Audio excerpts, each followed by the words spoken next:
I stepped into the dining room carrying a simple white envelope, my fingers trembling against its sealed edge as though the paper itself might burn me. The air smelled faintly of roasted chicken and rosemary, the clink of glasses echoing through the chatter of my relatives. For anyone else, it might have been a warm Sunday family dinner, but for me, it felt like walking onto a stage where every set of eyes was waiting for me to stumble. My parents sat at the head of the long, polished table, their smiles broad and welcoming for everyone but me. Across from them sat my older sister Claire, draped in another glittering gown that shimmered beneath the chandelier like it was made of stars. She caught my gaze, and the familiar smirk tugged at her lips, a silent reminder of the hierarchy I had lived under my entire life. She was their pride, their jewel, their golden child. I was the afterthought, tolerated but never celebrated. Still, I pressed forward. I had convinced myself that, maybe, just maybe, this night would be different. Maybe if they heard the sincerity in my voice, if they saw the hope trembling in my smile, they might soften. My fiancé and I had been planning carefully, saving diligently, dreaming of a day that would mark the beginning of our life together. And despite the quiet fear that gnawed at me, I wanted them to be part of it. I wanted my family to share in my joy. I wanted to believe that love, at least this once, could outweigh the years of favoritism and rejection. I placed the envelope gently in front of my parents. My voice cracked as I said the words I had rehearsed all week. I would like to invite you to my wedding. The table hushed. For a heartbeat, I thought I saw my father's eyes soften, his hand hovering as if to take the invitation with care. Instead, with a swift motion, he tore it straight down the middle. And again. And again.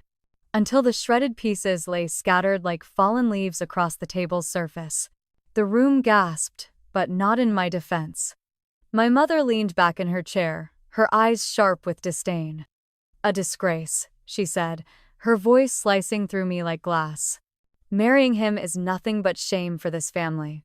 A ripple of uncomfortable laughter stirred from the far end where cousins whispered, their eyes gleaming with amusement. Claire sipped her wine, the diamonds at her wrist flashing, her smirk widening into open delight. I stood frozen, my cheeks burning, humiliation pouring over me like fire. I reached for the scraps of the envelope, my fingers shaking as if gathering those torn pieces could somehow mend what had just been broken. But it was useless. My parents had not only rejected me, they had done so publicly, with a cruelty sharp enough to silence me completely. Memories surged. My 8th birthday, when I blew out candles only to be scolded because my smile wasn't as radiant as Claire's. My high school graduation, where my speech was cut short because my parents left early for one of Claire's recitals. Every holiday, every milestone, my worth had always been measured against hers, and I had always fallen short. And now here I was again, standing in the wreckage of a moment I had foolishly believed could heal us. I swallowed the scream that clawed at my throat, the desperate plea for them to see me, to care for me, to at least pretend I mattered. But the only sound that filled the room was the clinking of glasses, the resumed chatter, the laughter that swirled like I had never been there at all. I turned and walked toward the door, my chest heavy, my vision blurred. Each step felt like dragging years of rejection behind me, the shredded invitation pressed against my heart like a wound that would never close. Outside, the night air struck cold against my tear-stained cheeks. I stood beneath the dark sky, clutching what was left of my invitation, and for a fleeting moment, I wondered if they were right. If I truly was a disgrace. But deep inside, buried beneath the ache, another thought began to stir. Maybe this was not the end of my story with them. Maybe this humiliation, this cruel dismissal, would one day become the foundation for something far greater. Something that would make them regret ever casting me aside. That night, I drove away from their house for the last time, carrying nothing but shredded paper and a heart bruised with rejection. Yet within that pain lay the smallest spark of defiance. They believed they had silenced me, erased me. They had no idea that their cruelty was about to awaken a strength in me they had never imagined. The days after that dinner blurred into a haze of silence and raw hurt. I replayed the scene again and again in my head. The sharp rip of paper, the flicker of Claire's smirk, the cold echo of my mother's voice. Every time, it cut deeper. I told myself I should be used to it by now, that this was just another chapter in a lifetime of favoritism. But something about that night lodged inside me like a shard of glass. It wasn't only that they had humiliated me, it was the finality of it, the public, unflinching message that I was never going to be their pride, never going to be their daughter in the way Claire was. And then, as if to twist the knife further, my phone lit up with images that made the contrast between us unbearable. Claire's birthday had arrived barely a week later, and my parents had thrown her a celebration that looked as if it had been lifted from a glossy magazine spread. Strings of glowing lights crisscrossed their backyard. Tables were dressed in fine linens, crystal glasses, and polished silverware. A tower of champagne flutes sparkled at the center like a crown jewel. Guests in elegant gowns and tuxedos mingled as if they were attending a gala, not a birthday. And Claire, she stood radiant, wrapped in a dress that must have cost more than my rent for an entire year. She posed beside her glittering cake, smiling for cameras while my parents stood proudly at her side. My mother's caption cut deeper than any torn envelope. Our pride and joy. My father posted his own, the brightest light of our family. I stared at the screen until the tears blurred my vision. Not one message, not one phone call, not even the courtesy of an invitation had come my way. I had been erased entirely, while the daughter who already had their world was handed yet another throne. The comments beneath their posts gushed endlessly, friends praising Claire's beauty, her charm, her supposed generosity. And there I was, scrolling alone, unseen, like a ghost haunting a family album that had no room for me. But something in me shifted that night. Anger simmered beneath the sadness, a quiet fury that pulsed stronger with every picture I swiped past. Because I noticed things. Claire had recently launched a charitable foundation, or so she claimed. The newspapers praised her selflessness. My parents bragged about her endless giving. Yet in every photo she flaunted a new watch, a fresh designer bag, a luxury car parked discreetly in the background. The party itself was so extravagant it rivaled weddings I had seen in magazines. I couldn't stop the thought that lodged itself in my mind. Where was all that money really coming from? It wasn't just jealousy, it was suspicion.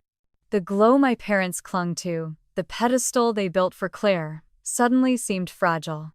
And if it cracked, even a little, their entire world could shatter.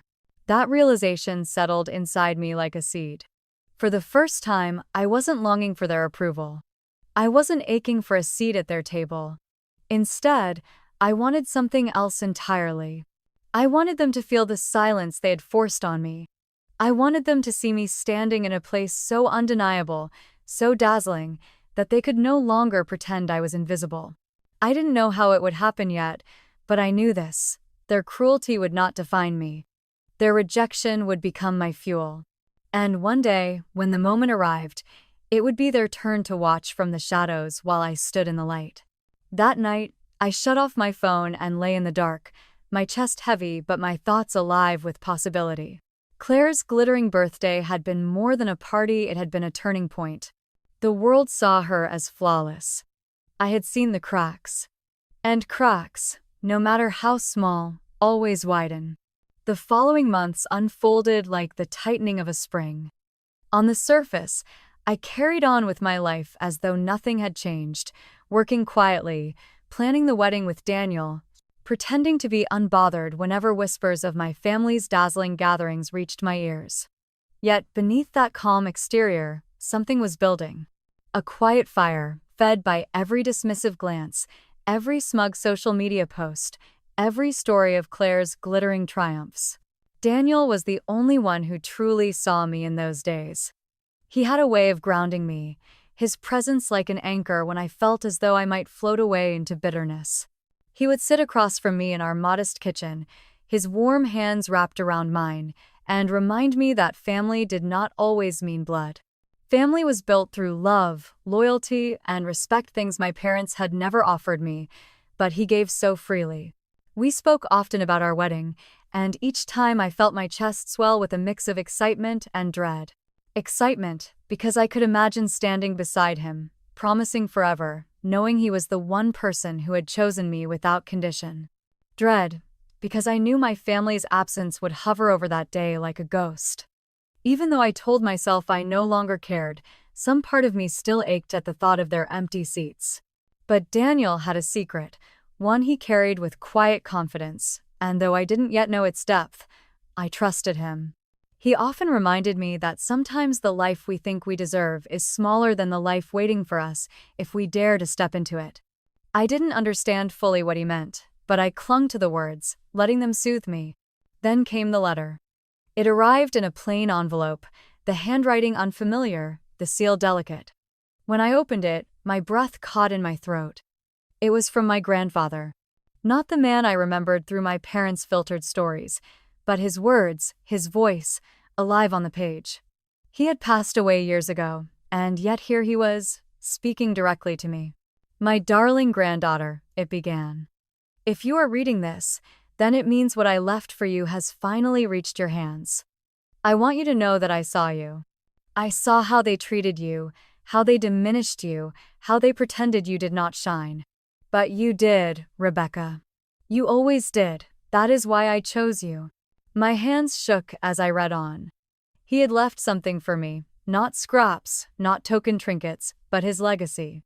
A fortune built through years of hard work, a collection of properties, and, more importantly, a trust in my ability to carry his name forward with dignity. For years, my parents had told me there was nothing, that my grandfather had left everything to them because I had not mattered enough to be remembered. I had believed them, swallowed their narrative whole. And yet, here it was, the truth in ink and paper. Tears blurred the page as I realized what they had done. They had hidden it from me, lied to me, stolen not only my inheritance but also the knowledge that I had been loved, cherished, and chosen. Rage and sorrow collided in my chest, so powerful I thought it might break me. But beneath it all, something else bloomed, vindication. I mattered. I had always mattered. My grandfather had seen me when no one else did. The next morning, Daniel held me close as I shared the letter. His eyes lit with pride, not surprise. As if he had always known this truth was waiting to be revealed. And in that moment, the path forward became clear. Our wedding would not just be a ceremony of love, it would be a declaration. A reminder to everyone, my parents, Claire, the world, that the girl they had dismissed was no longer standing in the shadows. The question was no longer if I would rise. It was how brilliantly I would shine when I did. The day of the wedding approached with a mix of anticipation and secrecy. Daniel and I planned every detail carefully, not with extravagance in mind, but with intention. He insisted on handling most of the arrangements, brushing off my nervous questions with that same calm smile that had always steadied me. "Trust me," he would whisper, his voice like a promise. "You will see." At first, I imagined a modest celebration, something intimate where love was the centerpiece and nothing else mattered. But slowly, I began to notice hints that Daniel's vision stretched far beyond my own. Meetings with planners lasted longer than expected. Calls from unfamiliar numbers came late at night. Packages arrived at our door, discreetly wrapped, carried in by staff who spoke with deference. When I pressed him, Daniel simply kissed my forehead and reminded me that he had always wanted to give me the world. And then the venue was revealed. A sprawling estate overlooking the ocean in Malibu, its cliffs kissed by waves, its gardens bursting with blooms so vivid they seemed unreal. I stood on the terrace the first time we visited, staring at the horizon where the sun melted into the sea and I could barely breathe. It was a place people saw in glossy travel magazines, a dreamscape for the rich and untouchable. I turned to Daniel, half laughing, half panicked. "How can we possibly afford this?" His answer was simple. "Because it is ours." That was the moment I learned the truth. Daniel was not only the man I loved, the one who had held me through rejection and heartbreak. He was also the head of a company that the world whispered about but rarely saw up close. A man of extraordinary means who had chosen to live quietly until now, who had chosen me, not despite his wealth, but in defiance of the world's expectations. He explained it all with gentle honesty, the kind that left no room for doubt. He wanted me to know that what he offered was not charity or a show of power, it was his heart, his life, his trust. I cried that night, not out of fear, but out of release. Every cruel word from my parents, every comparison to Claire, every moment of invisibility, they all unraveled as Daniel held me and reminded me that I had been chosen in the truest sense. Not because of wealth or status, but because of love. When the invitations were sent, we made a deliberate choice. My parents received none, neither did Claire. After all the humiliation, the lies, the years of exclusion, I no longer owed them a place at my table. Yet somehow, they found out. Whispers spread quickly. A grand wedding on the cliffs of Malibu, hosted by a man whose name carried power, with a woman they had dismissed as forgettable at the center of it all. Suddenly, their silence cracked. My mother called, her voice sharp with false sweetness, demanding to know why she hadn't received an invitation. My father followed, less patient, insisting that it must have been an oversight. Claire's message was the cruelest, dripping with mockery as she called it a fantasy, predicting I would be left humiliated at the altar. I did not reply. For once, silence was my weapon. The days ticked by, and preparations became impossible to hide. News outlets picked up whispers of the event, reporters speculating, photographers staking out the venue. Dresses were tailored, flowers arranged, and the guest list filled with faces I had only ever seen on screens. The world was watching, though my family would only see it from the outside. Each night, I stood at the window, staring at the moonlit waves, reminding myself that this was not about revenge.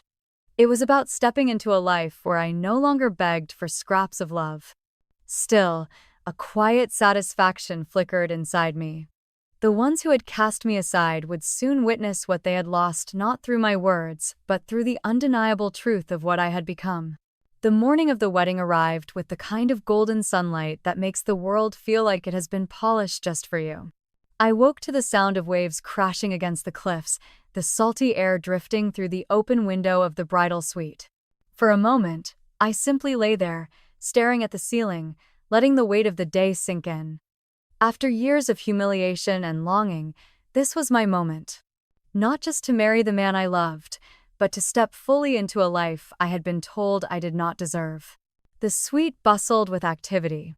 Makeup artists and stylists moved around me like a carefully choreographed dance, pinning my hair, brushing my skin with colors that made me glow, slipping me into a gown that shimmered like starlight against the morning sunday.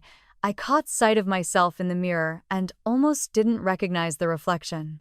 The woman staring back was not the timid girl clutching shredded invitations or scrolling through her sister's glittering life in silence. She was radiant, strong, ready. Guests began to arrive early, their laughter drifting up from the gardens below.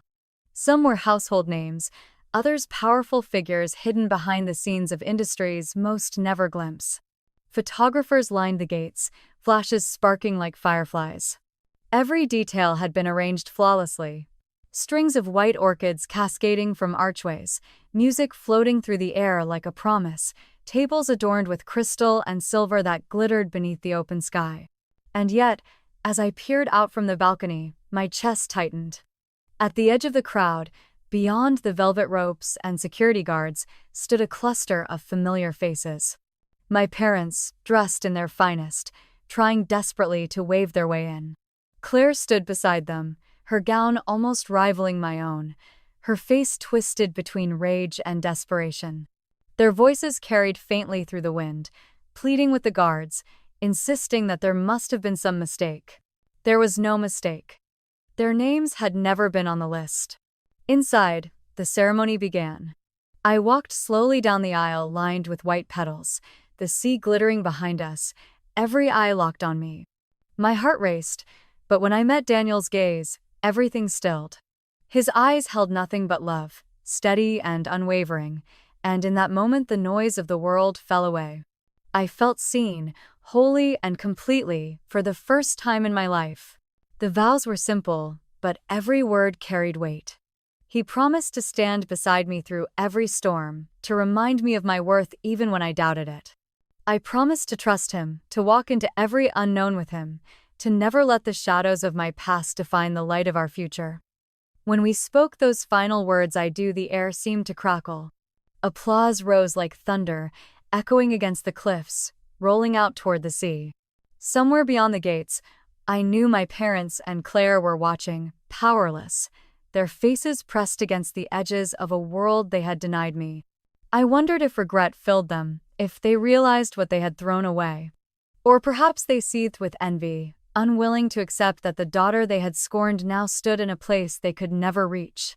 Either way, it no longer mattered. This day was not theirs. It was mine. As the sun dipped lower, painting the sky in hues of fire and gold, I leaned into Daniel's embrace, surrounded by laughter and celebration, and for the first time in my life, I felt the truth settle deep inside me. I had not been forgotten, I had not been invisible. I had been chosen, not just by him, not just by my grandfather's faith, but by life itself. And that was only the beginning. The reception flowed like a dream spun into reality. The ocean air grew softer as lanterns flickered to life along the garden paths, their glow mingling with the fading light of the setting sun.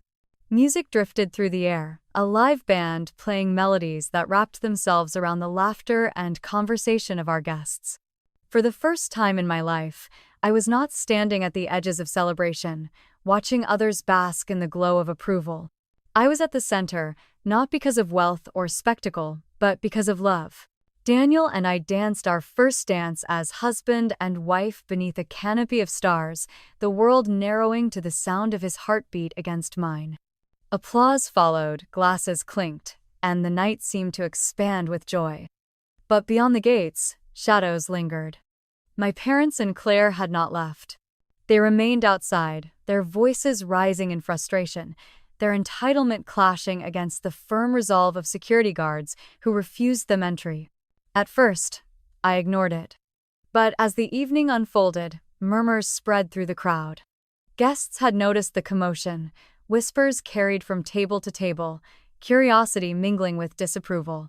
Then came the moment that shifted the entire evening. A camera crew, positioned outside to capture the glamour of arriving guests, turned their lenses toward the spectacle at the gates. Live feeds began streaming across the country, images of my parents shouting and Claire clawing for attention as though the world still belonged to them. The contrast was undeniable. Inside, a celebration of love and resilience. Outside, desperation and disgrace. And then Claire snapped.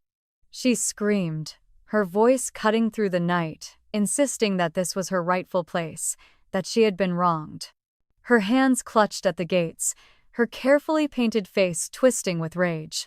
The cameras caught every moment, broadcasting it to living rooms, phones, and screens across the nation. For years, the world had seen her as polished perfection. In a single evening, that illusion cracked. Reporters dug deeper, their curiosity piqued by her meltdown. Within hours, stories began to surface, rumors about her foundation, whispers of misused donations, questions about where the money had gone. The flawless image she had spent years building unraveled in real time, the same way she had once delighted in unraveling me. Inside the reception, Daniel raised his glass for a toast. His voice carried strength and warmth, but when he turned to me, his words softened, meant only for my ears. "This is your moment, Rebecca. Do not let them steal it." I looked around the room, at faces glowing with admiration, at the shimmering lights that seemed to crown the night, and I realized he was right. For too long, I had measured myself by their cruelty, their dismissal, their refusal to see me. But here I was, surrounded by proof that I was more than enough. I no longer needed their approval, nor their apologies. So when the cameras outside captured Claire's collapse and my parents' desperation, I did not flinch. I simply smiled, lifted my glass, and let the world see me as I truly was, not the forgotten daughter, not the shadow of the golden child, but a woman who had risen in spite of them. That night, as fireworks burst above the cliffs, painting the sky with color, I knew something with certainty. My story was no longer defined by rejection. It was defined by resilience. And the ones who had cast me aside were now trapped in the cage of their own making, watching as I soared free. When the final guests had departed and the last lanterns dimmed against the midnight sea, Daniel and I retreated to a quiet terrace overlooking the cliffs. The air was cooler now, touched with the scent of salt and roses left behind from the ceremony. I leaned against him, exhaustion and exhilaration mingling in my veins. For hours I had smiled, laughed, and basked in the glow of a life I once believed was impossible. But now, with the noise fading and only the steady rhythm of waves below us, I allowed myself to breathe. In the distance, beyond the gates where security still held firm, I could see faint movement. My parents' car idled, headlights dim, their silhouettes frozen in silence. Claire stood apart from them, her once dazzling gown wrinkled and her hair falling loose, like a queen stripped of her crown. They had not left, as though staying might somehow rewrite the truth of the evening. But the truth was undeniable. They no longer held power over me. Daniel took my hand, his thumb brushing softly against my skin. "There is one more thing you need to know," he said gently, his eyes glowing in the moonlight. He pulled a folder from his jacket, setting it between us. When I opened it, my breath caught. Inside were documents, records of financial transfers, receipts, and bank statements tied to Claire's foundation. It was proof, undeniable and complete, that she had siphoned money meant for charity into her own lavish lifestyle. Designer gowns, luxury cars, parties like the one my parents had flaunted online. All of it funded not by her so-called generosity but by the pockets of those who had trusted her. My chest tightened as I realized the weight of what I held. This was not just a scandal. It was betrayal on a scale that would crumble everything Claire had built. Daniel explained how the investigation had been quietly underway for months, and how tonight's spectacle had only accelerated the inevitable. By morning, the story would break everywhere. Claire's reputation, once untouchable, would be nothing but ash. And my parents? Their complicity was written between the lines. They had shielded her, praised her, and looked the other way, choosing willful ignorance over truth. The legacy they had chosen to protect the illusion of perfection would collapse with her. I sat in silence, the folder heavy in my lap. For years, I had longed for them to see me, to recognize my worth. Now I realized I no longer needed their gaze. The world would see the truth, and it would not be through my pleading, but through their own downfall. The next morning confirmed everything. Headlines screamed with words like fraud, betrayal, and scandal.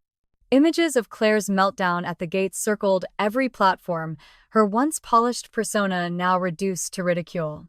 My parents were dragged into the chaos, their blind devotion painted as foolish and corrupt. Reporters clamored for statements, but none came. Their silence spoke louder than any defense. Meanwhile, photographs from our wedding filled the front pages. The radiant bride, the breathtaking venue, the love that glowed brighter than wealth itself. For the first time in my life, I was not invisible. I was not the forgotten daughter. I was the woman who had risen from rejection to stand in the light. And though satisfaction pulsed through me, it was not revenge that anchored my heart. It was freedom. Freedom from the endless need for their approval. Freedom from the chains of their dismissal. Freedom to define myself, not by their scorn, but by my own strength and the love I had chosen. As Daniel wrapped his arms around me that morning, the world buzzing with headlines and whispers, I understood the true gift of it all. My grandfather's faith, Daniel's love, my own resilience, they had carried me here, to a place where the past no longer held me, and the future stretched wide and radiant before me. I was no longer the shadow. I was the flame.